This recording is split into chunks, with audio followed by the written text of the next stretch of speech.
먼저 바쁘신 시간에도 불구하고 자리를 함께 해주신 네 분의 국회의원 후보님들께 감사의 말씀을 전합니다. 오늘 토론회는 4월 15일 열리는 제21대 국회의원 총선거를 앞두고 화성시갑 지역구 국회의원 후보와 주민과의 의견을 나눈 자리로 마련됐습니다. 오늘 토론회는 특히 국회의원 후보와 주민 대표 간의 질의와 대답으로 이어집니다. 이에 따라 사회자는 각 후보분들의 시간 주수 여부와 질의자를 지목하는 정도로 역할을 최소화하도록 하겠습니다. 후보분들은 각 질문마다 2분의 답변 시간을 지켜주시길 당부드리며 부족한 부분은 마지막 발언을 통해 해주시기를 말씀드립니다. 그럼 후보자분과 시민대표분들을 먼저 소개한 후 민병옥 화성신문 발행인과 김성민 송산그리스도의 총연합회 부회장 겸 세솔동 주민자치위원장의 인사말을 간단히 들은 후 토론회를 시작하도록 하겠습니다. 여야 순으로 국회의원 후보를 먼저 소개드립니다. 송옥주 더불어민주당 후보이십니다. 앉아서 인사해주세요. 네, 반갑습니다. 최영근 미래통합당 후보이십니다. 홍성규 민중당 후보이십니다. 안녕하세요. 반갑습니다. 김용 무소속 후보이십니다. 가나다 순으로 시민대표를 소개드립니다. 이희열 송산그리시티 총연합회 회장이십니다. 네, 반갑습니다. 최혁 화성시 사회공헌 기업인 협의회 회장이십니다. 한상업 화성시 친환경 농협인 연합회 회장이십니다. 반갑습니다. 예, 그럼 민병옥 화성신문 발행인의 인사말 전해 듣겠습니다. 네, 안녕하세요. 화성신문사 발행인 민병옥입니다. 코로나19 때문에 선거운동하기 굉장히 답답하시죠? 그리고 여러 곳을 다니기시도 굉장히 선거운동 하시기에 어려우신데 그래도 저희 지역에서 지역신문과 또 여기 총연합회에서 여러분들께서 정책과 소신을 우리 시민들을 위해서 열심히 해주실 수 있는 소신에 있는 정책을 잘 말씀해 주시고 시민들이 그것을 보고 여러분들을 믿고 신뢰해서 한 표를 행사할 수 있게 해주셨으면 감사하겠습니다. 끝까지 열심히 해주시기 바랍니다. 감사합니다. 예, 민병옥 발행인님 감사드리고요. 이어서 김성민 송산그리시티의 총연합회 부회장 겸 세솔동 주민자치위원장님의 인사말 전해 듣겠습니다. 안녕하십니까. 세솔동 주민자치위원장 김성민입니다. 바쁘신 선거 일정에도 토론회를 위해서 세솔동을 방문해 주신 네 후보자분들에게 진심으로 감사의 마음을 전합니다. 그리고 화성갑 지역 주민의 의견을 토론회에 전달하러 세솔동에 방문해 주신 시민대표 여러분에게도 진심으로 감사의 말씀을 드립니다. 특히 코로나19 상황으로 유권자분들을 만나뵐 기회가 많지 않은 상황에서 이렇게 유튜브 방송을 통해 후보자님들을 잘 알릴 수 있는 기회라고 생각을 합니다. 선거와 투표는 대한민국 헌법 1조에 명시된 대한민국의 주권은 국민에게 있고 모든 권력은 국민으로부터 나온다라는 정신을 실현하는 중요한 시민의 시간입니다. 유권자인 지역 시민들께서는 이 토론회를 보시고 소중한 한 표를 행사하실 때 참고하시리라 생각합니다. 이 취지에 맞추어 참여하시는 후보자 여러분들과 시민 대표분들께서 좋은 토론회를 만들어 주시리라 믿습니다. 감사합니다. 예, 좋은 말씀 해주신 두 분 감사드리고요. 바로 첫 질문으로 넘어가겠습니다. 이열 회장님, 지역 현안을 주제로 첫 질문 부탁드리겠습니다. 네, 동탄 신도시를 위시한 화성시 동부권에 비해 화성시 서부권의 발전은 매우 더딘 상황입니다. 서부권에 위치한 송산그린시티가 조성되면서 세솔동에 입주가 시작되었지만 지속 가능성이 부족으로 자칫 배드타운으로 전락할 것이라는 우려도 있습니다. 이 같은 우려를 해소하기 위해서 국제 테마파크의 조속한 건설이 필요하며 또한 관련되어 신산업을 유치할 필요가 있다고 생각합니다. 또 이와 관련해서 세솔동 주변에 있는 에코팜 부지가 이런 신사업을 유치하기에 좋은 위치라고 생각합니다. 그래서 이런 에코팜 부지를 적극적으로 활용하는 방안도 필요하다고 생각합니다. 자, 질문을 드리겠습니다. 지속가능 발전이 가능한 화성시 서부권을 만들기 위해서 후보님들은 어떠한 비전과 계획이 있으신지 말씀해 주시기 바랍니다. 예, 이열 회장님 질문 감사드립니다. 여야 순으로 후보분들의 답변을 들어보겠습니다. 먼저 송옥주 후보님 말씀 부탁드리겠습니다. 네, 안녕하세요. 화성의 딸인 더불어민주당 화성갑 후보 송옥주입니다. 우선 세솔동 총연과 화성신문 공동주최 토론회를 이렇게 갖게 돼서 반갑습니다. 그동안 세솔동을 많이 방문을 했는데요. 보니까 지금 개발 중인 도시여서 사실은 이런저런 문제도 많고 불편사항도 많습니다. 그래서 오늘 이 토론회가 더욱더 뜻깊지 않을까 싶습니다. 앞으로 세솔동과 관련된 그리고 서부 지역과 관련된 부분을 많이 꼼꼼히 챙기도록 하겠습니다. 우선 국제 테마파크와 관련돼서 조속하게 지금 추진할 그런 계획입니다. 아시겠지만 이게 10여 년 전부터 대통령 공약까지 들어간 사항인데요. 그동안 많이 뒤집혀서 주민분들이 많이 좀 걱정도 하고 그리고 답답해하고 계십니다. 제가 그동안 국회 예결위와 상임위원회에서 이런 부분들을 꾸준히 지적을 한 부분이 있고요. 그래서 기재부에서 신세계와 협약도 맺은 부분이 있습니다. 요 토론회를 준비하면서 제가 한번 확인을 했더니 4월 중으로 수건과 신세계가 본계약을 한다고 합니다. 이거 확실한 정보여서요. 좀 기대를 해볼 만하다 생각을 합니다. 그래서 이 본계약 후에 인허가와 설계 과정을 거친 뒤에 빠르면 내년 말에 착공할 예정이다라고 말씀을 드리겠습니다. 또 이제 에코팜과 관련돼서 세솔동에서 관심이 많은데요. 이 에코팜이 3개 구역으로 지금 나뉘어 있습니다. 한 개 구역은 아울렛 업체에 분양이 됐고 나머지 공간이 사실은 임대도 안 돼 있고 여러 가지 개발이 안 돼 있어서 주민들이 거기에 대한 관심이 많으신 것 같습니다. 이 부분도 저희가 추궁이 용도 변경에 대한 고민을 하는데요. 용도 변경이 되는 걸 보고 주민들이 요구하는 부분들을 잘 반영하도록 하겠습니다. 서부 지역은 천혜의 지금 땅이라고 생각을 합니다. 천혜의 땅을 잘 살리기 위해서는 여러 가지 자원을 잘 조화롭게 꾸밀 필요가 있겠고요. 또 세솔동도 마찬가지로 요구하시는 스마트 시티를 구성을 해서 주민들이 좀 편하게 사실 수 있도록 더욱더 노력하겠습니다. 고맙습니다. 예, 송옥주 후보님 말씀 감사합니다. 다음 최영구 후보님 말씀 부탁드리겠습니다. 네, 미래통합당 화성갑 국회의원 후보 최영근입니다. 먼저 관심을 가져주신 우리 세솔동 시민, 화성 시민 여러분께 감사를 드립니다.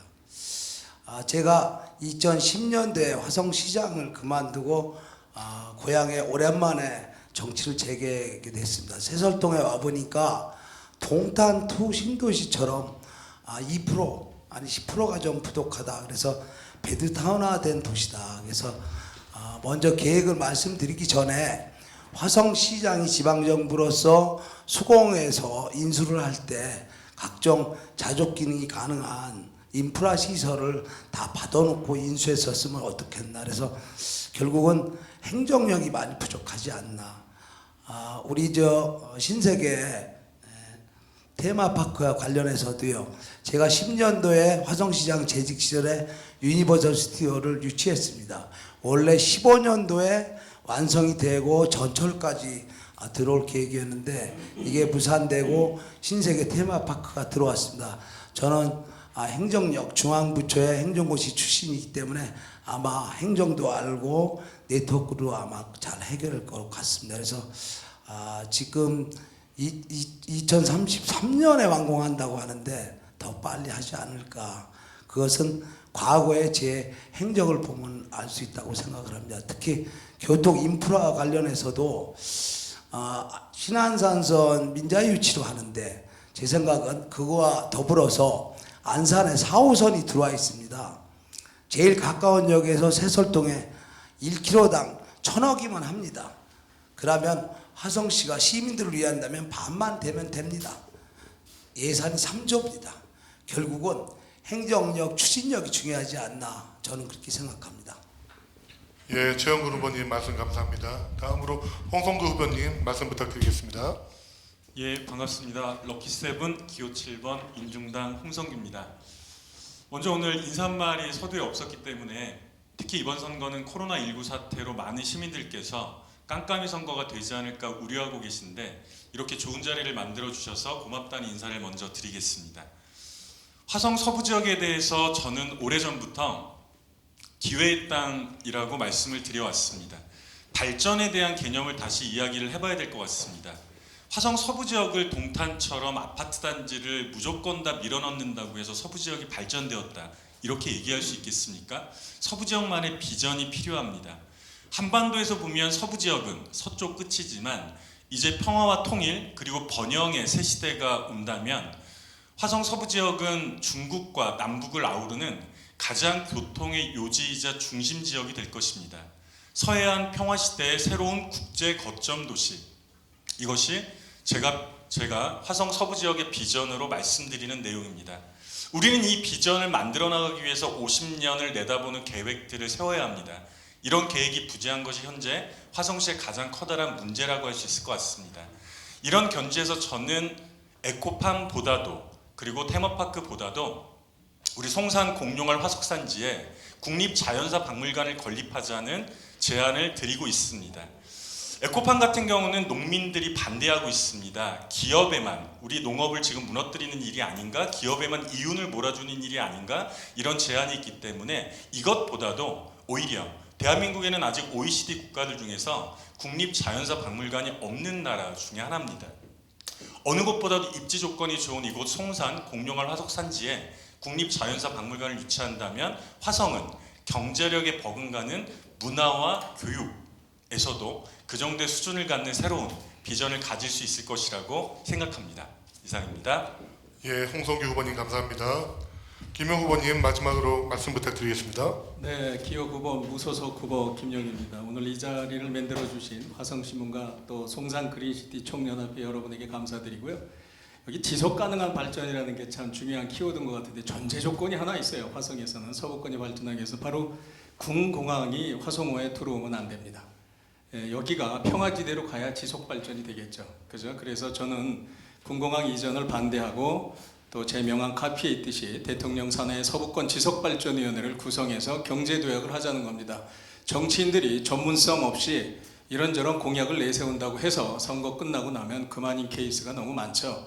그래서 저는 어떤 생각을 가지고 있냐면 지속발전위원회 첫째 전문가, 시민, 그리고 정치인, 시민단체, 경제인들 참여해가지고 명실상부한 서남북권 발전을 논의하는 틀을 만들어서 대한민국의 새로운 경제 도약의 중심지로 만들자는 것이 제 보관입니다.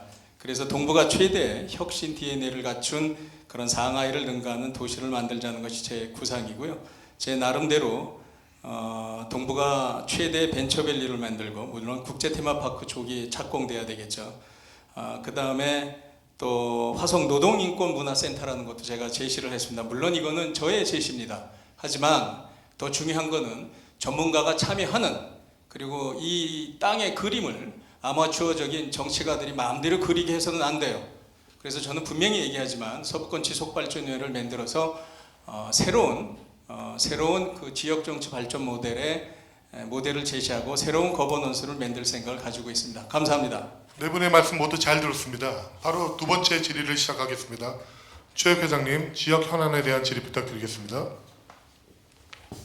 네, 수원시와 국방부가 화성시 동북권에 위치한 수원 군공항을 화성 서부권인 하홍지구로 이전하려는 시도를 계속하고 있어 주민들의 우려가 큽니다. 최근에는 수원 군공항을 민간 국제공항으로 확대하는 방안이 마련됐다고 홍보하며 지역 주민을 호도하는 사태도 계속되고 있는 실정입니다. 그러나 지역 주민들의 입장에서는 미군 폭격장으로 인한 매학리의 아픔이 가시기도 전에 또다시 군부대가 들어온다는 것을 납득하기 힘든 것도 사실입니다. 이 지역은 화성시가 남사르 습지 지정을 추진하는 천혜의 자연 보고이기도 합니다. 특히 우려되는 것은 화성시 을지역과 병지역구 국회의원 후보들이 이 같은 수원시의 의견에 찬동하는 모습을 보이고 있다는 것입니다. 화성시 서부권 해안을 어떻게 지켜내실지 각 후보님들의 대응 방안을 말씀해 주십시오. 예, 최혁 회장님 말씀 감사합니다. 이번 답변은 여야 역순으로 하겠습니다. 먼저 김용 후보님 답변 부탁드립니다. 네, 좋은 질문 너무 감사하고요. 화성 서부권이 지속적으로 발전하기 위해서는 전쟁이 아니라 평화지대로 가야 됩니다. 매향리 여러분 어떤 곳입니까? 동남아뿐만 아니라 오키나와까지 와서 그 폭격을 했던 곳이고 원자탄 투하 연습을 했던 곳입니다. 이쪽 반드시 막아야 되고요. 그리고 민간 국제공항을 얘기하는데 우리 서부권 지속발전위원회가 이렇게 정치적으로 이용돼서는 안 된다고 생각합니다. 여기는 인천공항 후보지였는데 연무로 되지가 않았어요. 그리고 지금 지상으로 인천공항에 16개의 라인이 움직이고 있습니다. 그 다음에 해병대 사령부가 있고 그리고 바로 저기 평택에 미군 기지가 있습니다. 만약에 화성호에 군공항이 들어온다면 세 개를 연결하면요, 그 안에 있는 도시들은 군사지대 또는 그 인간을 위한 도시로 태어날 수가 없습니다. 그래서 반드시 수원 군공항이 서부권에 들어오는 건 막아야 되고요. 그 다음에 람사로 습지로 등록을 해서 여기를 모든 그 천혜의 자연 환경을 경기도민들이 알 수 있도록 해야 됩니다. 경기도 해안선의 80%가 바로 이 서부권에 있습니다. 우리가 반드시 지켜야 되는 것이고요. 그리고 대한민국 최고의 경제 중심의 동력을 만들어낼 수 있는 것이 이 땅입니다. 그래서 여기는 여야가 없고 그리고 전문성을 가지고 있는 사람들과 하나의 논의 구조를 만들자는 것이 저의 이야기고요. 이 국회에 들어간다면 국방위원회부터 먼저 들어가겠습니다. 반드시 현재 예비 이전 후보지로 되어 있는 걸 반드시 철회하도록 하겠습니다. 그것이 화성의 미래라고 저는 단언합니다. 감사합니다. 예, 김영 후보님 말씀 감사합니다. 다음으로 홍성규 후보님 답변 부탁드리겠습니다. 예, 고맙습니다. 먼저 답변 드리기 전에 질문에서도 나와 있지만 매항리에 대한 이야기가 최근에 계속 회자가 되고 있는데요. 지금 제 옆에 앉아 계신 여야 각 당 어느 당도 실제로 매항리에서 미군 기지를 몰아내겠다는 주민들의 투쟁이 있었을 때 아무도 도와주지 않았습니다.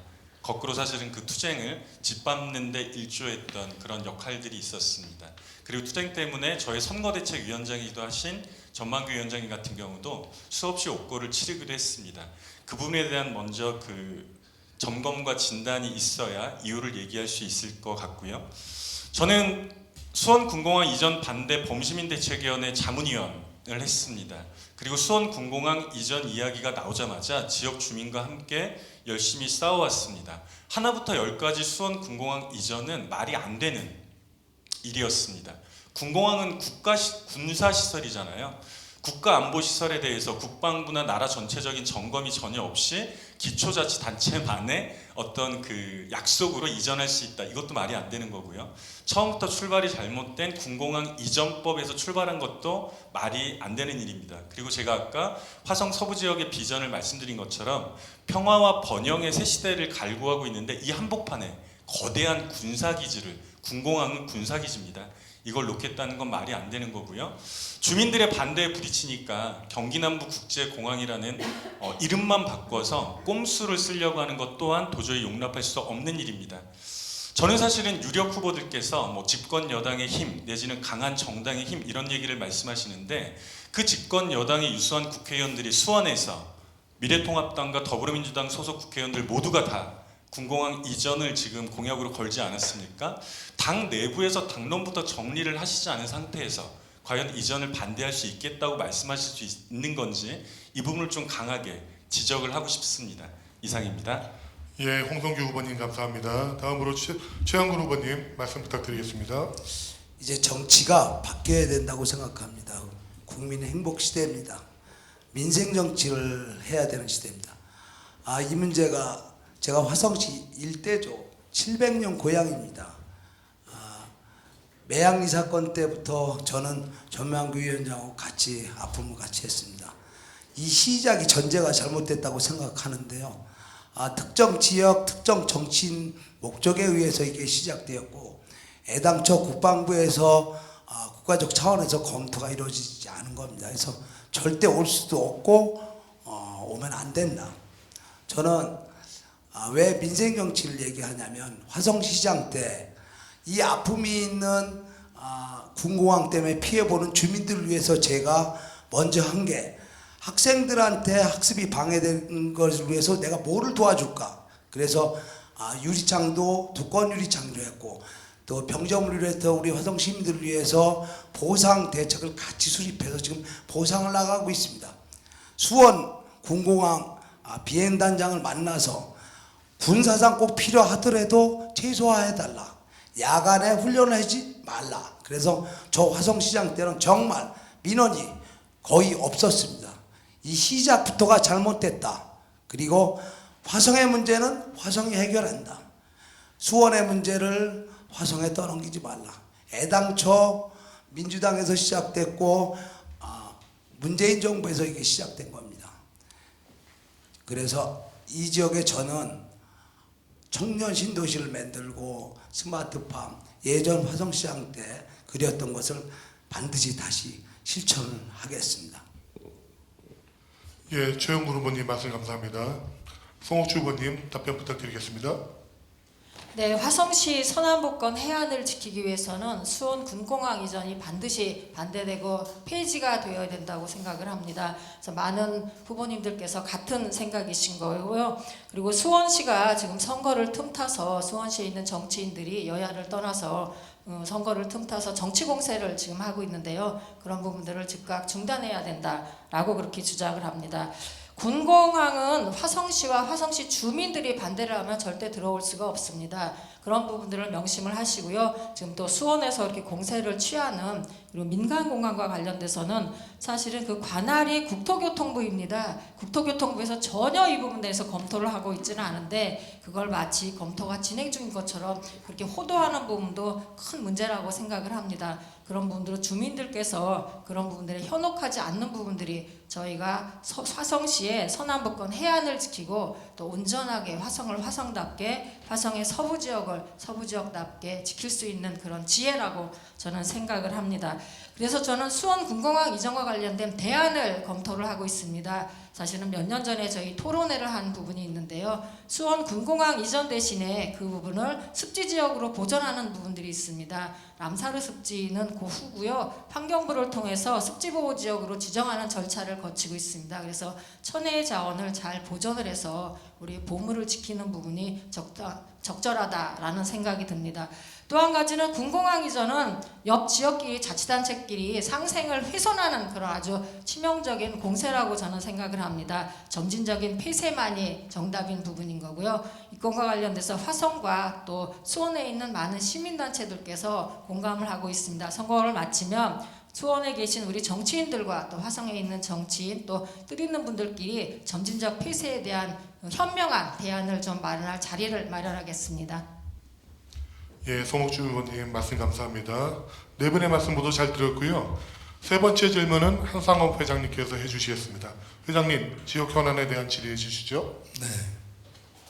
여러분 후보님도 아시다시피 화성에 나온 근대음악의 선구자 홍nappa 선생 고향의 몸을 아시죠? 작가는 이원수의 동요지만 곡은 홍nappa 선생이 붙였습니다. 나의 살던 고향은 꽃피는 산골, 복숭아꽃, 살구꽃, 아기 진달래, 울긋불긋 꽃대골 차린 동네 그 속에서 놀던 때가 그립습니다. 1절의 가사입니다. 얼마나 꿈같은 얘기고 지금은 화성에서 찾아볼 수가 없습니다. 이것이 옛날의 화성의 모습입니다. 지금 화성 우리 집에서 나오자마자 샌드위치 팔려드리는 공장이 난무하고 있습니다. 눈을 둘 데가 없습니다. 악취, 소음, 이게 주거 환경이라고 말을 한다면 이것이 곧 지옥이 아닌가 이렇게 싶어요. 저도 역사는 500년 전에 정착한 본토백입니다. 이런 적이 없었습니다. 이건 말이 안 돼요. 더욱이 후보님께서도 아시지만은 우전, 장안, 양감 등의 화성의 남부권에 화성시 최대 곡창 지역입니다. 또한 남양어를 통해 바다와 접해 있는 천혜의 자연 환경을 갖고 있습니다. 남양뜰에 가을이 오면 석양과 어우러진 황나가 장관이라 하여 화성 8경에까지 지정된 걸 후보님들도 다 아실 겁니다. 그러나 최근 들어 돈사나 축사가 난립하고 온갖 폐기물 처리장이 들어오며 주민들이 곤욕을 치르고 있습니다. 특히 지난해부터 계속된 폐기물 화재로 인해 주민들이 불안감을 커지고 있습니다. 한 업체가 추진 중인 석포리 폐기물 매립장 조성은 여전히 뜨거운 감자이기도 합니다. 또 화성 시민이 우려하는 수원 전투배기장 화성호 이전 계획 등 이처럼 화성의 환경을 저해하고 있는 온갖 것 등의 혐오시설로부터 시민들을 보호하고 천혜의 환경을 조성하기 위한 방안을 갖고 계신지 후보님들께 여쭙고 싶고요. 특히 당선되시면 전투비행장 이전 반대 주장에 선봉에 설 것을 약속해 주실 의향이 있으신지 묻고 싶습니다. 예, 회장님 진심 어린 질문 감사드립니다. 여야 손으로 답변해 주시겠습니다. 먼저 송옥주 후보님 답변 부탁드리겠습니다. 예, 사실은 고향 마을을 다니며 저도 답답하고 안타깝습니다. 이게 그 도농복합 지역이라고 하긴 하지만 이게 농촌스러움이 많이 잃어가는 부분이 있고요. 또 난개발로 인해서 보는 저희도 답답하긴 하지만 사실은 주민분들은 얼마나 힘드시고 답답할까 하는 생각 때문에 저도 막 어떻게 해야 될지 막 안절부절할 때가 상당히 많습니다. 우리 한상업 회장님 질문이 아주 적절하고 좋으신 질문인 것 같습니다. 사실은 화성시가 화성답고 서부지역다우기 위해서는 난개발에 대한 부분들을 잘 처리를 해야 된다는 생각을 합니다. 그래서 난개발 대책으로는 우선 도시계획 차원의 큰 그림이 좀 그려져야 된다는 생각입니다. 개별이나 분야별 대응이 필요하고요. 또 예를 들어서 지하수 관리라든지 하천 호서 관리, 공장을 좀 집단화할 필요도 있겠습니다. 경관이라든지 소음과 악취와 관련된 우리 주거 환경 개선을 위한 포괄적인 노력이 필요하다라는 생각입니다. 화성시가 지금 고속성장으로는 후유증을 앓고 있는데요. 그거를 대책을 마련하기 위해서는 사실은 좀 지혜로운 그런 방안이 필요하지 않을까 싶습니다. 사실은 이 여러 가지 난개발과 관련된 것뿐만 아니라 환경과 관련된 문제도 많습니다. 남양호 수질개선과 관련돼서는 15년 동안 이 부분들이 사실은 처리가 안 된 부분이 있는데요. 환경노동위원회에서 활동을 하면서 남양호 수질개선 지역협의체를 구성을 해서 수질개선과 같은 관련된 노력을 하고 있다라는 말씀을 드립니다. 또 아시겠지만 화성시가 전국에서 화재 발생률이 1위입니다. 지금 수많은 공장들에서 화재가 발생하고 있고요. 그중에는 폐기물 처리시설에서 화재가 많이 나는데 그게 유해 환경까지도 물질까지도 배출을 하고 있어서 주민들의 피해라든지 걱정이 이만저만이 아닙니다. 이에 대한 전수조사도 하고요. 또 피해에 대한 대책도 적절히 마련할 필요가 있겠습니다. 석포리 매립장과 관련돼서는 지금 화성시의 도시계획심의에서 진행 중인데요. 반드시 반대하고 막도록 하겠습니다. 예, 송옥주 후보님 감사합니다. 이어서 최영근 후보님 말씀 부탁드립니다. 네, 사회자께서 투쟁에 앞장설 용의가 있냐 그거에 대해서 답변드리겠습니다. 당연히 해야 된다고 생각을 합니다. 답변을 드리기 전에 제가 2005년부터 10년까지 화성시장을 했을 때 이런 문제가 없었습니다. 여야, 세대, 지역 갈등 없이 정말 화성 시민들이 화합을 해서 정말 황무지를 전국 1위 성장 인재 복지 도시로 만들었습니다.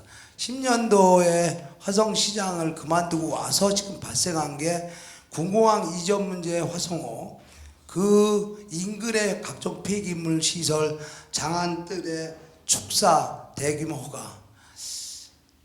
제가 어느 특정 정당을 비판하지는 않겠습니다. 그 이후로 민주당 지방정부 3기 동안에 다 발생한 겁니다. 제가 앞으로 국회 가서 해야 될 일이 이제 정치가 변해된다고 하는 것도 같은 맥락인데요. 시민들의 국민들의 애로사항을 가장 잘 알아야 되고 그걸 해결 방안을 알아야 됩니다. 지금 발생하는 게 모두 군공항 문제, 난개발 문제, 축사 문제 9호로 그칩니다. 이게 왜 발생했겠습니까? 행정을 모르고 지도력이 부족하고 중앙과 협의가 잘 안 돼서 그렇습니다. 이제는 국회도 변해야 된다. 그래서 이런 해결 방안을 가장 잘 아는 사람들이 중앙에 가서 일을 해야 된다고 저는 생각하고요. 관련 법률 개정 당연합니다. 예를 들면 작년 개작년에 제가 석포리 폐기물장에 갔을 때 깜짝 놀란 게 주민공청회가 없이 소규모 환경 영향 평가를 가지고 밀어붙입니다. 당연히 그 지역 주민들 공청회를 거쳐야 됩니다. 그래서 중앙에 가서 입법부터 절차부터 철저히 제가 고치도록 하겠습니다. 최영근 후보님 말씀 감사합니다. 다음으로 홍성규 후보님 답변 부탁드리겠습니다. 예, 답변을 준비하다가 앞서 다른 후보님들의 답변을 듣고 갑자기 굉장히 좀 당혹스러워졌는데요. 미래통합당 최영근 후보님께서 2005년, 2010년 시장 재임 시절에는 이런 문제가 전혀 없었다. 이후에 난개발이 다 이루어졌다. 지금 화성의 난개발들이 논과 밭 사이에 공장들이 하나씩 들어가 있는 이 수많은 난개발들이 최근 10년 동안 이루어진 일인가? 라는 이렇게 주장하시는 것 같아서 굉장히 좀 당혹스럽습니다. 제가 살고 있는 팔탄면, 제가 태어났던 팔탄면 그 주변에도 보면 예전의 경관을 찾아보기가 어려운 상황이고요. 논밭 한가운데 하나씩 들어와 있는 공장들의 오폐수들은 과연 제대로 처리가 될 것인가? 그 오폐수들이 냇가로 하천으로 논으로 다 들어가고 있는 건 아닌가? 이런 생각한 지가 벌써 20-30년이 넘었거든요.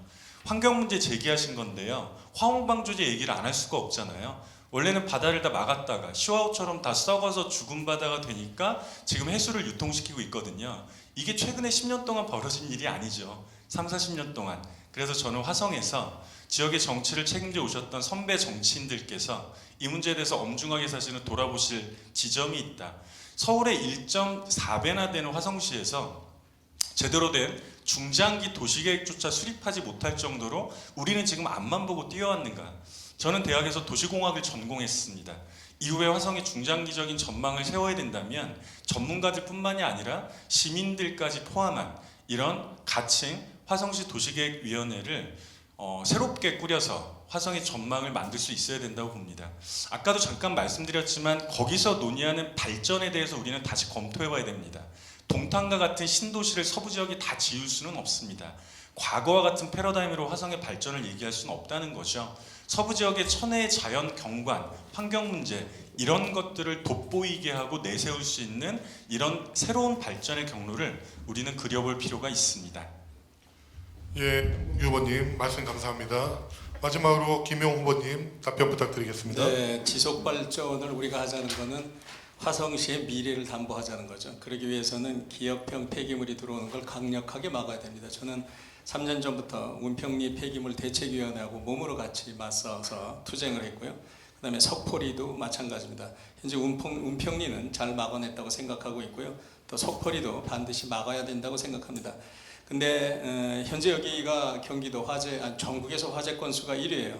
폐기물 업체, 재활용 업체가 현재 거의 한 600개가 되고 무허가까지 합치면은 1000개가 넘는다고 합니다. 따라서 최근 화재로 이어진 현장에 가보게 되면 2차, 3차 피해로 주민들의 고통이 이만저만이 아니에요. 여기는 무엇이 있냐면 근본적으로 허가 기준이 너무 사업자 위주로 되어 있어요.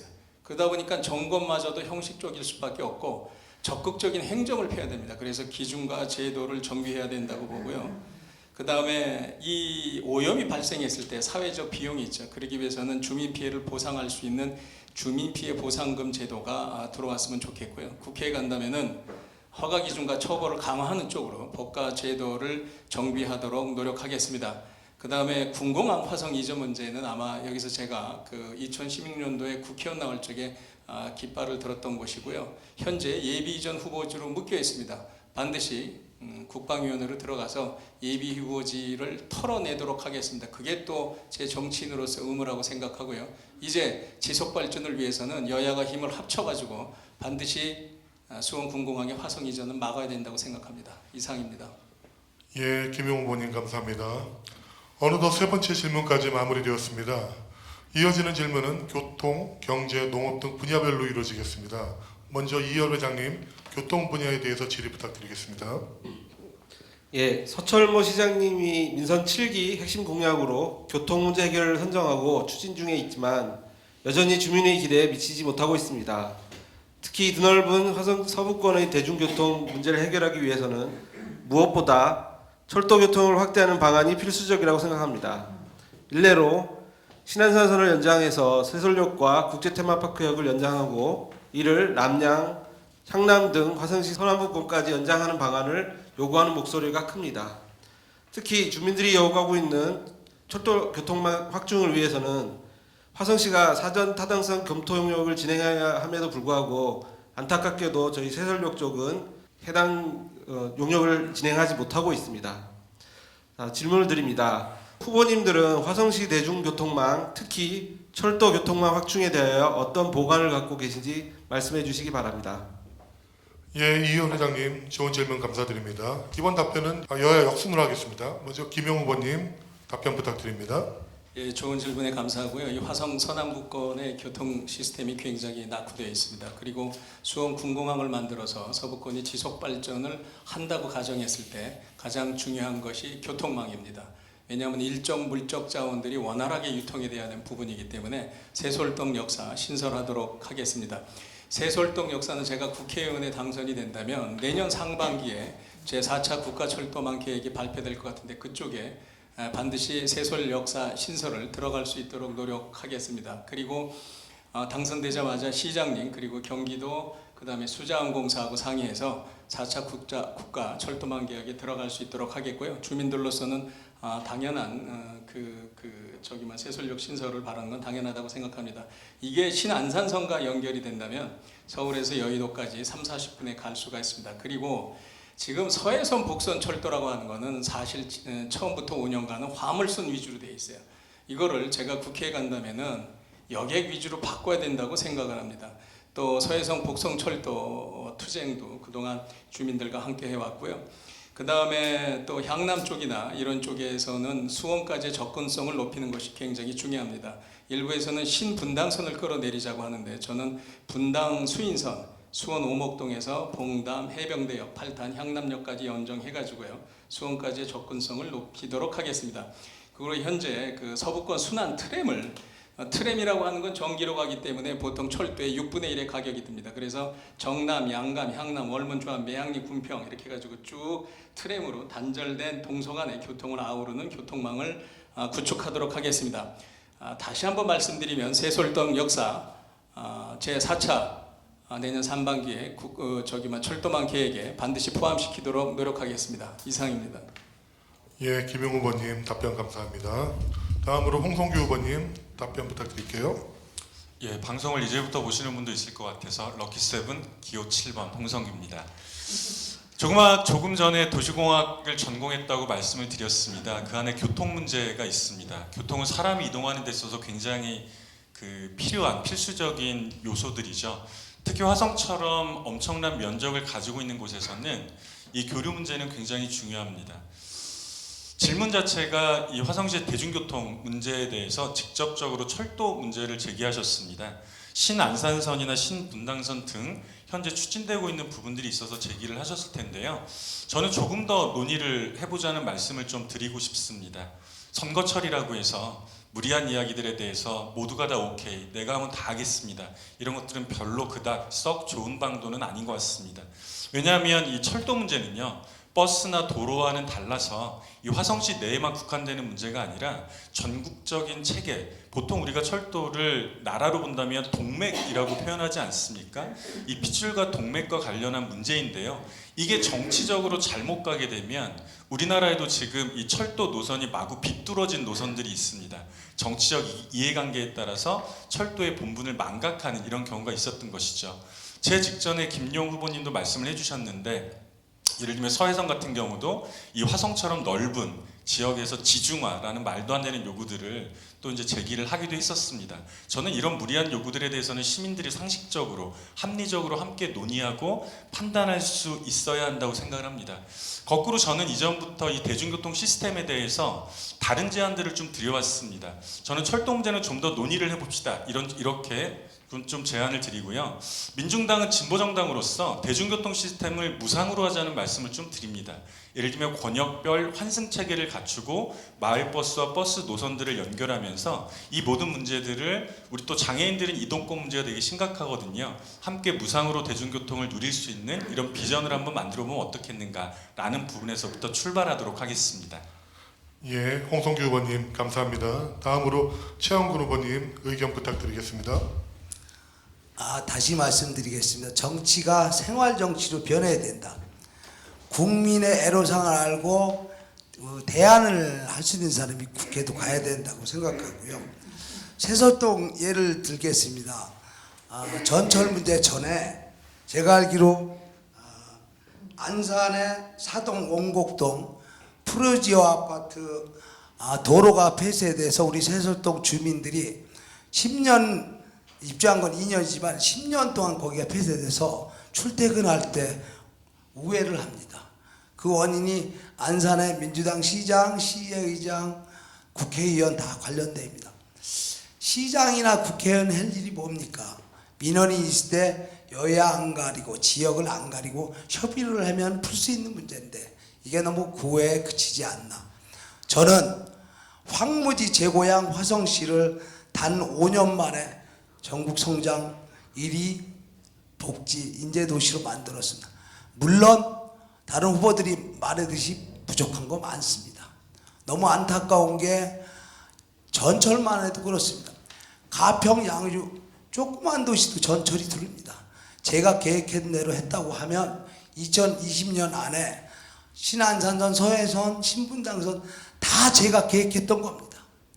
신분당선 수원에서 오는데 예비 타당성 통과하면서 사실은 단선화로 되어 있습니다. 우리 화성 시민들은 제가 그렸던 걸 수원 호메시동까지 들어오니까 봉담일에서 샹남, 장안우 정도 들어온다고 생각을 했습니다. 그런데 단선화입니다. 단선하면 복선화가 아니기 때문에 봉담이는 못 끌어옵니다. 이거부터 바뀌어야 되는데 한낱 구호, 정치 구호로 된다. 이제는 바뀌어야 된다. 진실성이 있고 행정력도 있고 추진력도 있는 사람이 국회도 저는 가야 된다고 생각을 합니다. 예, 최영근 후보님 말씀 감사합니다. 마지막으로 송옥주 후보님 답변 부탁드리겠습니다. 네, 제가 민원인들을 많이 만났는데요. 도로교통 민원이 80~90%를 차지할 정도로 화성 서부 지역의 도로나 교통 문제가 아주 심각합니다.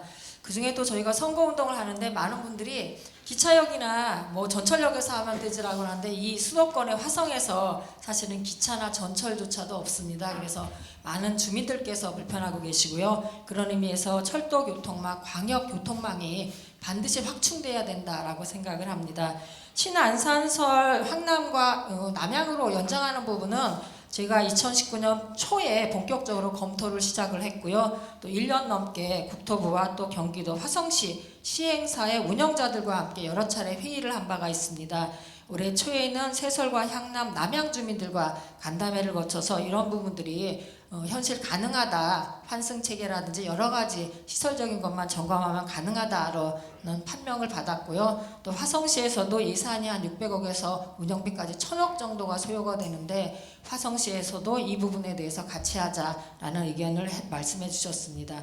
4월 중에 화성시가 타당성 조사에 들어간다고 합니다. 그러면 올해 안에 그 결과를 국토부에 제출할 수 있고요. 내년에 국토부가 검증 용역을 거쳐서 연장 여부를 결정하게 됩니다. 그렇게 되면 2024년에 신안산선 개통 때 함께 연장이 가능하겠습니다. 또 세설역 신설과 관련돼서도 세설동 주민들께서 관심이 많으신데요.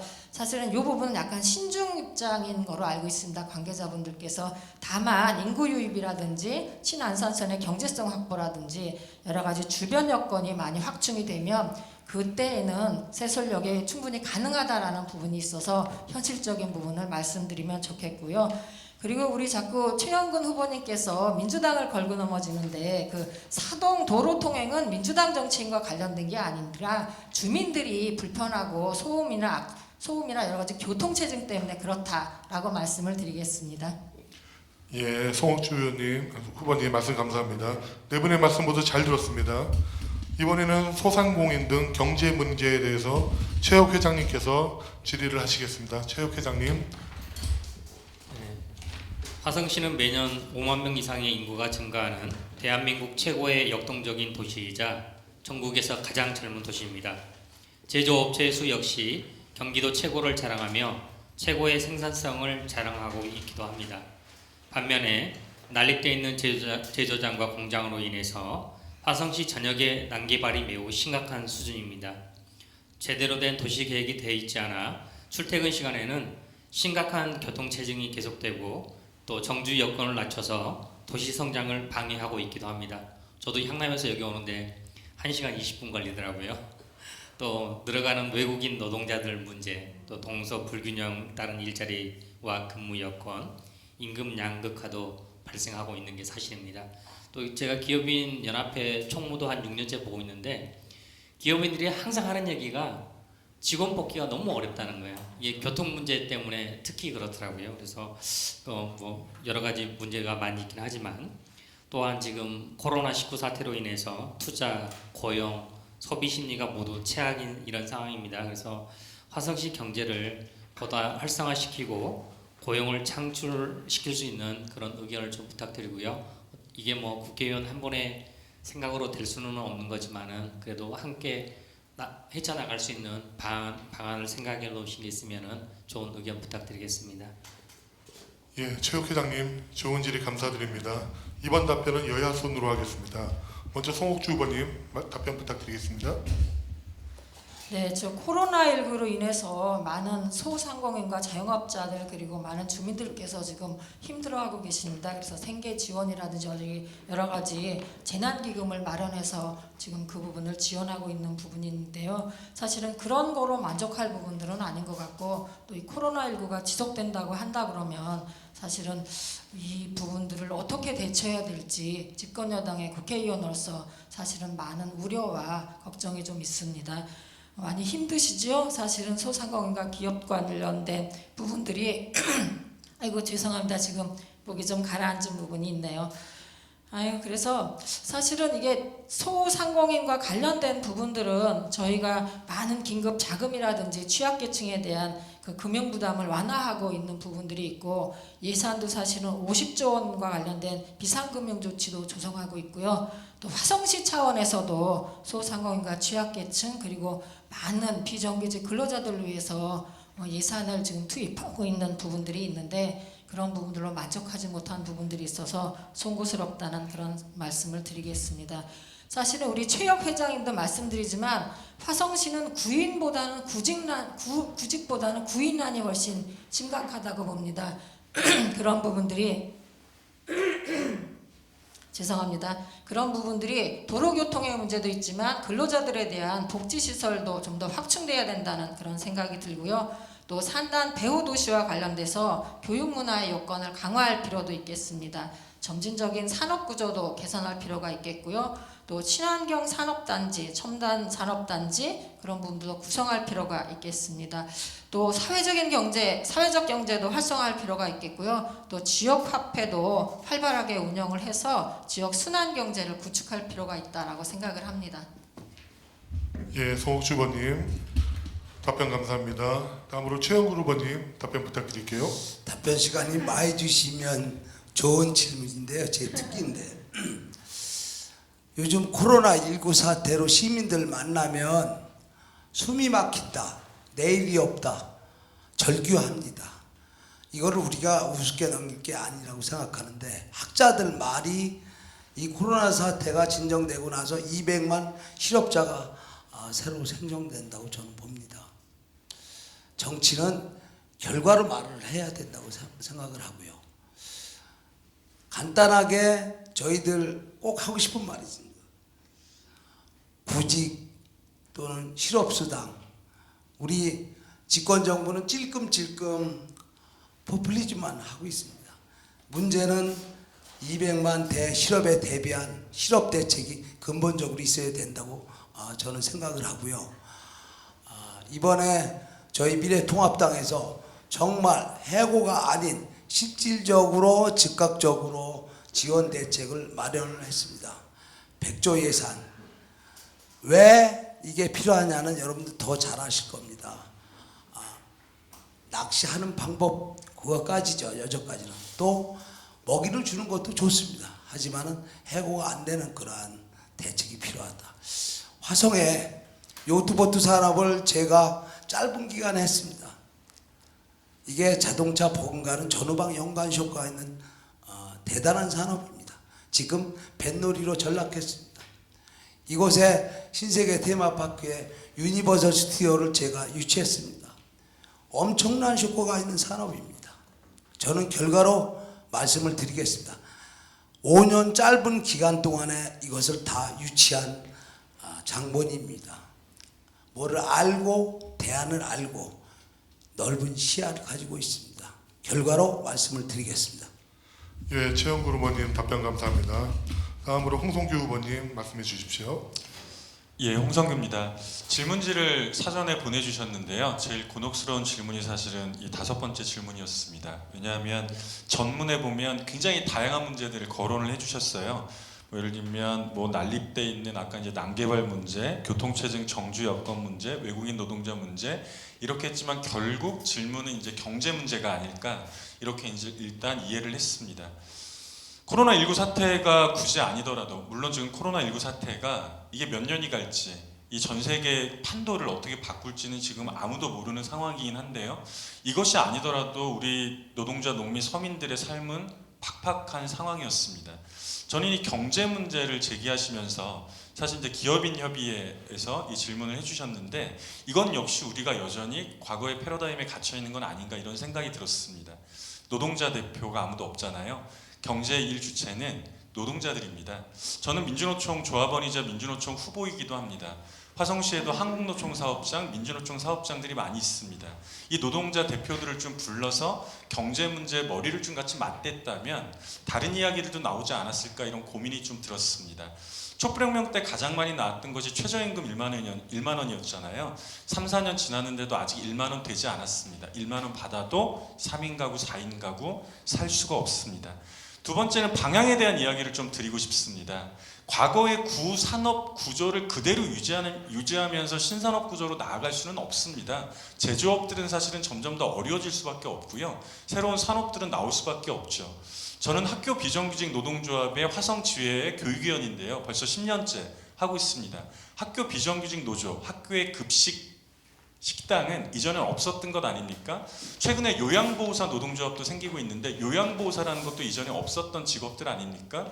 이런 사회 공공 서비스에 대해서 국가와 시에서 어떻게 공적으로 이거를 경제로 편입시킬 것인가 이런 고민이 되어야 되겠죠. 그리고 마지막으로 민중당은 자산 재분배에 대해서 우리는 논의를 해야 되지 않느냐라는 제기를 이번 선거에서 드리고 있습니다. 예, 홍성규 후보님 말씀 감사합니다. 마지막으로 김용 후보님 답변 부탁드리겠습니다. 네, 경제는 여러분 힘입니다. 근데 이번에 코로나19 사태로 만들어진 경제 위기는요, 저는 지금부터 시작이라고 생각합니다.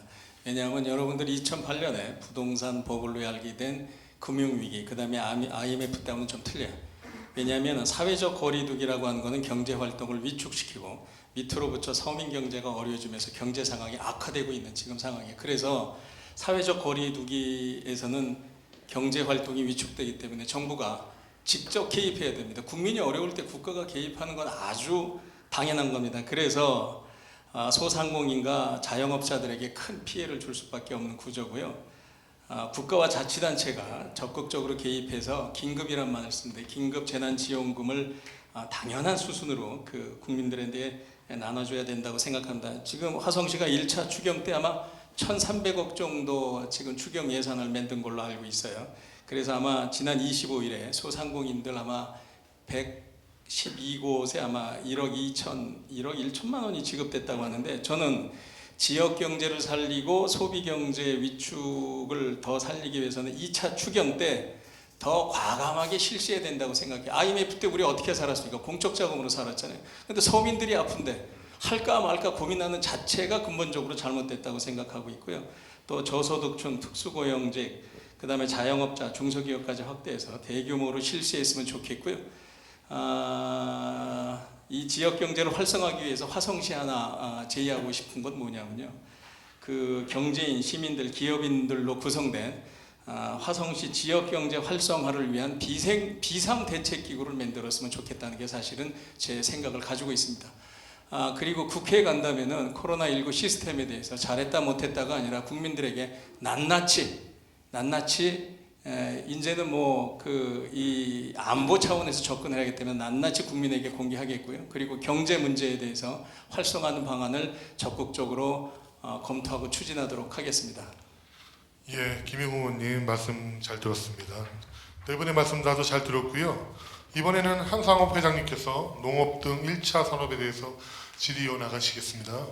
제가 이제 마지막 질문인 것 같습니다. 마지막 질문인데 정치하시는 분한테 당부의 말씀을 드리고 질문을 하겠습니다. 내가 일전에 과거에 그 선배님이 모 선거에 나왔다가 떨어져서 의료차 한번 방문한 적이 있거든요. 오래전 얘기죠.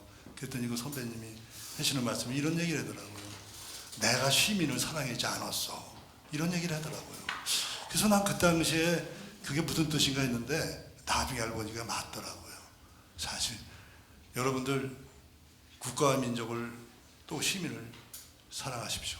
만약에 정치인이 국가와 민족을 사랑하지 않으면 나라 뺏깁니다. 여러분들 구한말에 나라 뺏기지. 그 노동자 농민이 나라를 포기했습니까? 정치인 의정자들이 포기했기 때문에 일본한테 압제당했습니다. 정치 멋있는 거죠. 예. 근데 그만큼 비중이 큽니다. 멋있게 죽을 수 있는 게 정치인 아니니까 생각합니다. 그러니까 국가, 민족, 시민을 사랑해 주시기 바라겠습니다.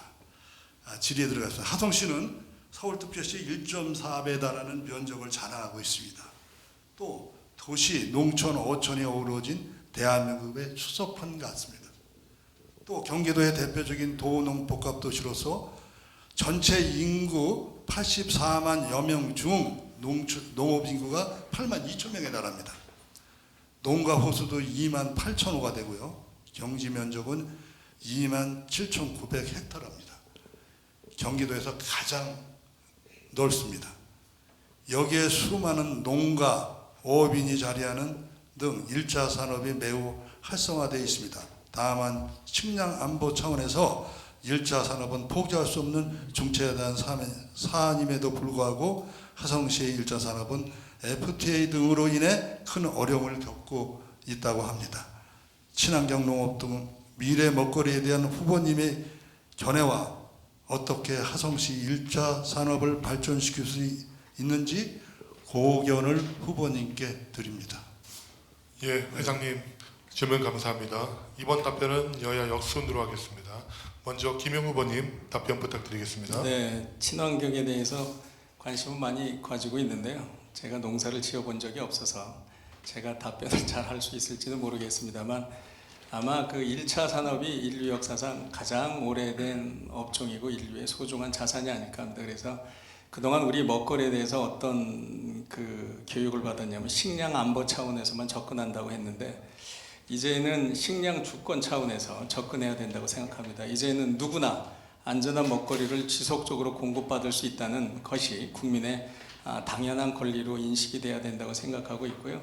그러면 어떻게 발전할 것이냐 하면 1차 산업이 지속 가능하기 위해서는요. 일단 1차 산업인에 대한 안정적인 소득이 법과 제도의 뒷받침을 해줘야 된다고 생각합니다. 그리고 또 1차 산업에 대한 인식이 바뀌어야 된다고 생각을 가지고 있고요.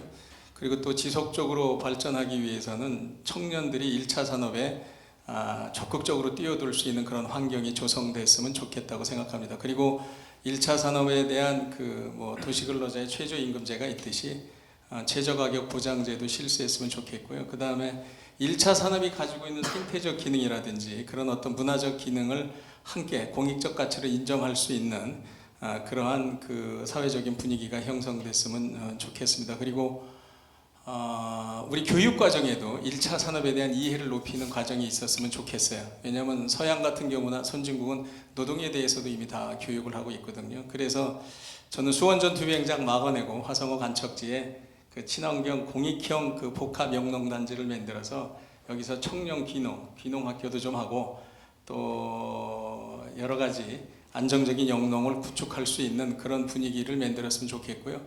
그 다음에 그 매립지는 매립할 당시에 이미 그쪽에 그 농어민들한테 이것이 매립되고 나면 이걸 여러분들한테 분양하겠다고 하고 있는 거예요. 지금 그 약속을 지키고 있지 않습니다. 단지 이거를 어떻게 이제 우리가 그 이어져 나갈 것인가 하는데 또 화성 서부권의 미래가 달려 있다고 생각하고요. 고견은 아니고요. 그냥 짤막하게 얘기를 드렸습니다. 감사합니다. 네. 예, 김용 후보님 감사합니다. 이어서 홍성규 후보님 부탁드리겠습니다. 마지막 질문이네요. 한상업 회장님, 시민을 사랑하겠습니다. 그리고 국가 민족을 사랑하겠습니다. 럭키세븐 기호 7번 홍성규입니다. 재작년 2018년도에 저는 민중당 경기도지사 후보로 출마를 했었습니다. 그때 농민들을 만나면서 저 스스로 화성 서부 지역에서 나서 자랐고 농촌에서 자랐음에도 불구하고 제일 처음에 가장 충격적인 말이 지난 30년 동안 쌀값은 그대로였다, 이런 말이었습니다. 그래서 제가 인터넷을 찾아봤습니다. 어떻게 30년 동안 쌀값이 그대로일 수가 있지? 그동안 껌값은, 짜장면 값은 얼마나 올랐을 텐데. 동시에 제가 생각했던 것은 그 지난 30년 안에 더불어민주당 정권도 있었고 또 이름을 많이 바꾸셔가지고 왔다 갔다 합니다만은 제 옆에 계신 미래통합당 정권도 있었습니다. 과거 어느 정권에서도 농민과 농업을 농자지 천하지 대본이야라고 했던 것처럼 우대했던 정권은 없었다는 얘기입니다. 천문학적인 농가 부채들은 그렇게 만들어졌습니다. 여기에 대해서 먼저 반성들을 좀 하셔야 되지 않을까 싶습니다. 코로나19 사태로 또 드러나지 않습니까? 식량 안보 문제가 지금도 제기가 되고 있습니다. 그래서 민중당은 끊임없이 제기해 왔습니다. 가장 대표적인 공약으로 주요 농산물은 국가수급제가 되어야 된다. 그리고 농민수당은 벌써 아주 작은 정당 민중당의 힘에 의해서 전라남도, 경상도 등에서부터 광역시도 단위부터 농민수당이 지금 지급이 되고 있습니다. 헌법에도 나와 있죠. 농지는 농사 짓는 사람에게 경자 유전의 법칙인데요. 이건 역시 지금 지켜지지 않고 있습니다. 이런 것들이 철저하게 지켜져야 청년들이 돌아오는 농촌이 된다. 이렇게 말씀을 드리고 싶습니다. 정말로 이번 총선에서 농민과 농업이 중요하다고 생각하신다면 한번 돌아들 보시죠. 비례 후보를 선출하시면서 농민을 선출하셨습니까?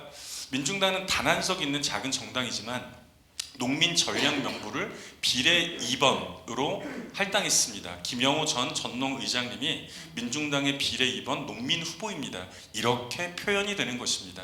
이상입니다. 예, 홍성규 후보님 말씀 감사합니다. 이어서 최영구 후보님 답변 부탁드립니다. 홍성규 후보가 저를 가장 많이 견제해 주셔서 제가 일을 많이 하긴 했구나 이런 생각이 듭니다. 오늘 오전에도 농민들을 만났습니다. 저를 보고 껴안으시면서 제발 서부 지역 농민들이 많은데 인구가 작다고 너무 무시를 한다. 최 시장 잘 왔다. 저는 그거를 표현을 하겠습니다. 서부 지역 농민들이 가장 좋아하는 최영근입니다. 여기 유튜브를 보고 계시는 우리 젊은 후배님들, 저는 비록 고시도 붙고 시장도 하고 국회의원에 도전하지만 샹남읍 길성리에서 12마지기 부모 밑에서 마차 끌고 지게질 하면서 큰 사람입니다. 그렇기 때문에 누구보다도 아픔이나 약자의 그 고통을 가장 잘 압니다. 저는 시장 때 아마 정치를 잘 못한 것 같습니다. 사실은 서부지역, 농촌지역 인구가 적은데 가장 생산부터 유통까지 제일 많이 신경을 썼습니다. 오죽하면 최 시장 잘 돌아왔다 하겠습니까? 간단한 예를 말씀을 드리겠습니다. 지금 화성시의 로컬푸드가 전국적입니다. 제가 최초로 농산물 유통사업단을 만들었습니다. 그게 커가는 겁니다. 지금 나라에서 농업은 6차 산업이라고 합니다. 시장 때 제가 1차, 2차, 3차 곱해서 6차라고 지은 그 이름이 지금 퍼지고 있습니다. 왜? 1차 산업뿐만 아니라 체험, 생면, 가공산업 다 곱하면 24차 산업도 된다. 농업을 포기하면 무기화가 된다. 그래서 그렇게 애착을 가지고 했습니다. 화성 아파트만 있는 도시가 아니고 바다와 농업도 있습니다. 진실, 진정성 그게 저는 중요하다고 합니다. 우리 농민들 저희 부모님입니다. 예, 최영구 후보님 말씀 감사합니다. 이어서 송옥주 후보님 답변 부탁드리겠습니다. 네, 쌀은 생명입니다. 쌀 산업과 관련된 건 1차 산업이자 생명 산업이어서 반드시 기본이 돼야 되고 소중하게 이 부분이 지켜져야 되는 부분인데요. 농업과 우리 농업에 종사하시는 분들이 많이 힘들어하고 계십니다. 이 자리를 빌어서 사과 말씀을 드리고요. 또 식량이 종종 무기화가 되는 경우가 있습니다. 실제 코로나19 사태와 관련돼서 몇몇 나라에서 쌀이라든지 아니면 곡물과 같은 걸 수출을 금지하고 있는 부분이 있어서 식량 기본권 강화하는 부분이 반드시 필요하다는 생각입니다. 근데 이제 이런 부분들이 경제 논리에 밀려서 사실은 많이 정책적으로 보완되지 못하는 부분들은 걱정되는 부분이 있습니다. 그런데 저희 더불어민주당에서 사실 지난해 쌀 목표 가격을 상승을 했습니다. 아실 텐데요. 그동안 많이 보수 정당이라든지 아니면 정권에서 그 부분들을 인상하지 못한 부분들을 과감하게 저희가 인상한 부분이 있고요. 또 공익형 직불금제로 전환을 해서 쌀농업에 종사하는 분들에게 형평성 차원이나 공공성 차원에서 많은 부분들을 지금 보완하고 있는 부분들이 있습니다. 화성시 인구 중에 농업 인구가 82,000명 정도에 해당한다면 10% 정도에 해당하는 부분이어서요. 사실은 화성시와 서울시와 또 정부 차원에서도 농업과 농업인에 대한 처우라든지 아니면 대책을 튼실하게 마련할 필요가 있다라고 생각을 합니다. 저는 지속 가능한 그런 친환경 농업을 위해서는 친환경 공공급식을 좀 더 확대할 필요가 있다라는 그런 생각을 합니다. 그리고 농정 품목별로 경쟁력을 좀 강화할 필요가 있겠고요. 중소농과 전업농과 관련된 강화 방안이 좀 있겠습니다. 농업의 다원적인 가치에 기반을 둔 생태와 환경농업을 육성할 필요가 있겠습니다. 그리고 생산과 유통, 소비의 선순환 구조를 정착하고요. 안전한 먹거리에 대한 공급체계도 반드시 구축할 필요가 있겠습니다. 그리고 일부 지방자치단체에서 운영하고 있는 농민수당이 있습니다. 화성시에서도 농업인들을 보호하기 위해서 농민수당을 적극적으로 검토할 필요가 있겠습니다. 예, 송옥주 의원님 말씀 감사합니다. 네 분 말씀 잘 들었습니다. 어느덧 마지막 시간입니다. 이번에는 주제 없이 각 후보님께서 유권자분들에게 하신 말씀을 해주시면 되겠습니다. 후보님께 배정된 시간은 각각 3분입니다. 이번 질문은 여야 역순으로 먼저 김용 후보님께서 시작하시겠습니다. 김용 후보님. 네, 오늘 이렇게 훌륭한 자리를 마련해 주신 화성신문과 또 송산 그린시티 총연합회 감사드리고요. 오늘 패널 분들의 질의를 통해서 사실은 제 지역을 다시 돌아볼 수 있는 계기가 됐습니다. 저는 정치를 하면서 시민이 아프면 정치인이 천배만배 더 아파야 된다고 하는 그런 내용으로 여기 와서 정치를 했고요. 아까 우리 한상호 회장님 말씀 깊이 새기도록 하겠습니다. 오직 제 마음속에 시민만 품고 가겠습니다. 그리고 화성과 함께 화성을 위해서 그런 정치인이 되도록 노력하겠습니다. 시민 속에서 거듭나고 그리고 시민과 함께 시민이 고통을 받으면 언제든지 제 모든 걸 다 바쳐서요 일을 할 수 있는 그런 마음의 자세가 되어 있습니다. 이번에 무소속으로 나왔지만 무소속 괜찮습니다. 여러분 무소속도 괜찮고요. 열심히 제 마음속에 시민만 품고 가겠고 우선 화성 경제 책임지도록 하겠습니다. 열심히 그동안 시민과 함께 같이 투쟁하고 그리고 시민과 함께 같이 울고 웃었던 그런 모든 노하우를 화성에 다 쏟아붓겠습니다. 시민과 함께 하겠습니다. 감사합니다. 예, 김용 후보님 말씀 감사합니다. 다음으로 홍성규 후보님 말씀해 주십시오. 예, 사랑하고 존경하는 화성 시민 여러분, 방송은 재미있게 잘 보셨는지 모르겠습니다. 코로나19 때문에 많이들 힘겹고 어려우실 텐데 그래도 선거는 4월 10월 예정대로 진행될 예정입니다. 꼼꼼하게 살펴보셔야 되겠는데 저희 후보들도 우리 시민들을 많이 만나뵙지 못해서 좀 답답한 부분도 있습니다. 그런 와중에 이런 토론회가 열려서 너무나 좋습니다. 짧은 시간이었기 때문에 많은 부분들을 점검하기는 어려우셨을 것 같습니다. 앞으로 남아있는 12일 동안 이런 토론회가 많이 열렸으면 좋겠습니다. 그런데 안타깝게도 공식적으로 선거 관련해서 주최하는 토론회에 이 자리에 있는 4명의 후보들 중에서 저만 토론회에 참석이 불가합니다. 군소정당이기 때문에 그렇습니다. 지난 10년간 출마를 해왔음에도 불구하고 그렇습니다. 이 자리에 계신 3명의 후보들께서 모두가 다 동의를 하신다면 저도 참석을 할 수 있다고 합니다. 동의를 한번 부탁드려보고 싶은 마음입니다. 저는 이번에 명함을 드리면서 이런 구호를 말씀드렸습니다. 제대로 바꿔보자, 일 시킬 때 됐다. 보통 선거에서 명함을 드릴 때는요, 자기가 하고 싶은 얘기들, 후보가 제시하는 정책들을 쓰게 마련인데 제가 이번에 출마했을 때는 우리 시민들께서 저에게 이렇게 말씀해 주셨습니다. 그래서 우리 시민들의 목소리를 그대로 명함에 담았습니다. 제대로 바꿔보자. 촛불혁명 이후에 처음으로 치러지는 총선입니다. 촛불혁명으로 독재 정권은 몰아냈지만 그렇다고 지난 3년 동안 우리 서민들의 삶이, 노동자, 농민, 여성, 청년들의 삶이, 소수자들의 삶이 조금이라도 나아졌느냐라고 하면 그렇지 못하다는 것이 대체적인 중론입니다.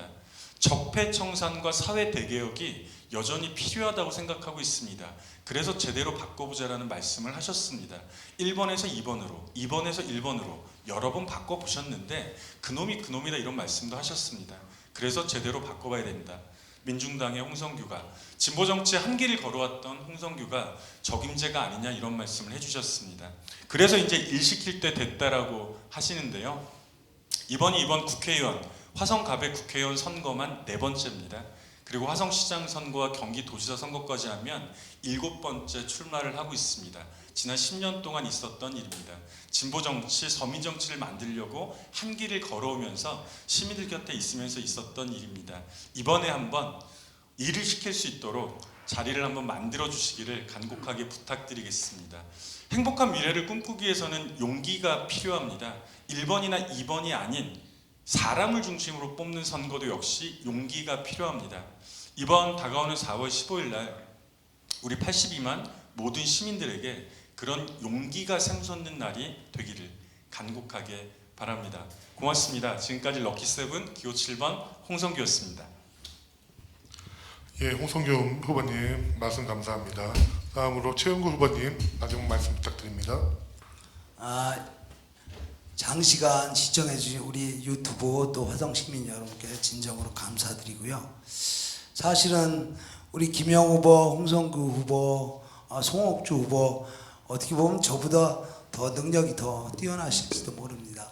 당만 달랐지 앞으로 큰 인재로 많이 좀 커가셨으면.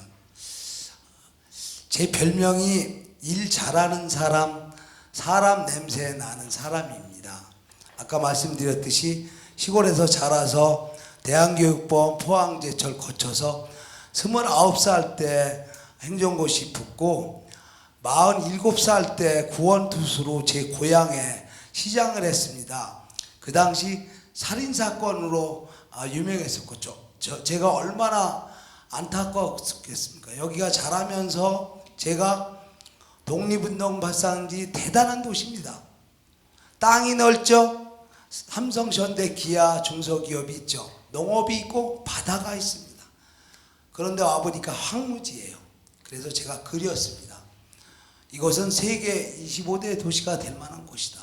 그래서 5년 동안 뼈 빠지게 일을 해서 현재의 화성시 그대로 정지되어 있습니다. 제가 나오고 나서부터요. 너무 안타까웠습니다. 그 당시는 갈등도 없었습니다. 그래서 제가 이번에 선거단을 하모니 선거단위로 했습니다. 여루, 야로, 진보, 보수는 어떻습니까? 어느 당이 집권을 하든 어느 당이 의석을 많이 받든 국민들한테는 변한 게 없습니다. 그래서 정치가 변하자. 국민 행복시대 생활정치를 하자. 그래서 애로사항을 알고 대안을 제시할 수 있는 사람이 국회로 가야 된다. 다행스럽게 여야를 안 가리고 이번에 공천한 사람들 보니까 시장 출신들이 굉장히 많습니다. 아마 중앙정치가 변할 겁니다. 여러분 저를 아시려면요. 저는 많이 부족하지만 아마 찾아보세요. 이 황무지를 현재의 화성시까지 이끌어온 장본입니다. 물론 부족합니다. 이제는 제가 꿈이 있습니다. 여야를 안 가리고 국회 가서 훌륭한 시장, 도의원, 시의원 후배들이 많이 나왔으면 좋겠습니다. 그래서 제 고향 화성시에 와서 사는 외부 분들도 화성시에 와서 잘 살게 됐구나. 그러한 멋있는 화성시를 만들고 싶습니다. 저는 누구를 비판 안 합니다. 할 일이 너무 많기 때문에요. 그리고 국민이 너무 어렵습니다. 정치 확 변해야 됩니다. 그러려고 하면 견제를 하는 그러한 세력을 주셔야 됩니다. 여러분 꼭 소중한 투표 해주십시오. 고맙습니다. 예, 최영구 후보님 마무리 말씀 감사합니다. 송옥주 후보님 마지막 말씀 부탁드립니다. 네, 존경하는 화성 시민 여러분, 화성의 딸 더불어민주당 국회의원 후보 기호 1번 송옥주입니다. 먼저 이 토론회를 준비해 주신 우리 새설동 총연과 화성신문께 감사 말씀을 드리겠습니다.